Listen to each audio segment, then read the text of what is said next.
I'm here at Parliament Square commemorating the 10 million lives who've been lost to abortion. Joined with me is Clare McCullough from the Good Counsel Network.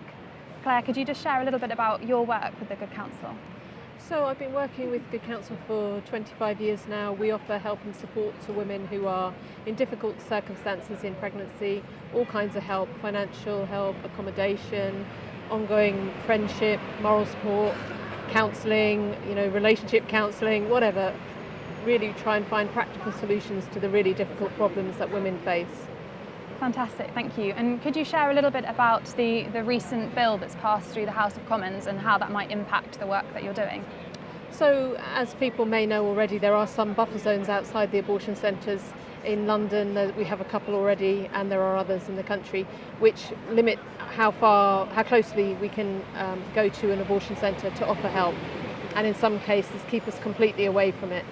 And this means that hundreds of women who have been able to approach us for help, women in those circumstances, the most vulnerable women who haven't found help until the last moment, are going to be blocked from doing that. This bill means it will be national and that every abortion centre will have that same kind of buffer zone. And that's really a tragedy for the women in the most vulnerable pregnancy situations. Thank you. How do you think you may be able to sort of reach the women if we're unable to be outside of those centres? Well, we do have lots of other outreaches on the internet. We have our pregnancy centre that women can come to, but it is the most vulnerable women who miss out on contacting us those ways. Women who are maybe victims of violence, can't freely search the internet at home, women who don't have English as a first language. These are the women who won't find us there. So, we're looking at ways that we can still reach women with the buffer zone, but of course it's a huge limitation, and it's the women that will suffer. And is there any message of hope that you have for people? Anything that you've seen, maybe the tide changing? I think young people becoming more and more involved in the movement is really helpful.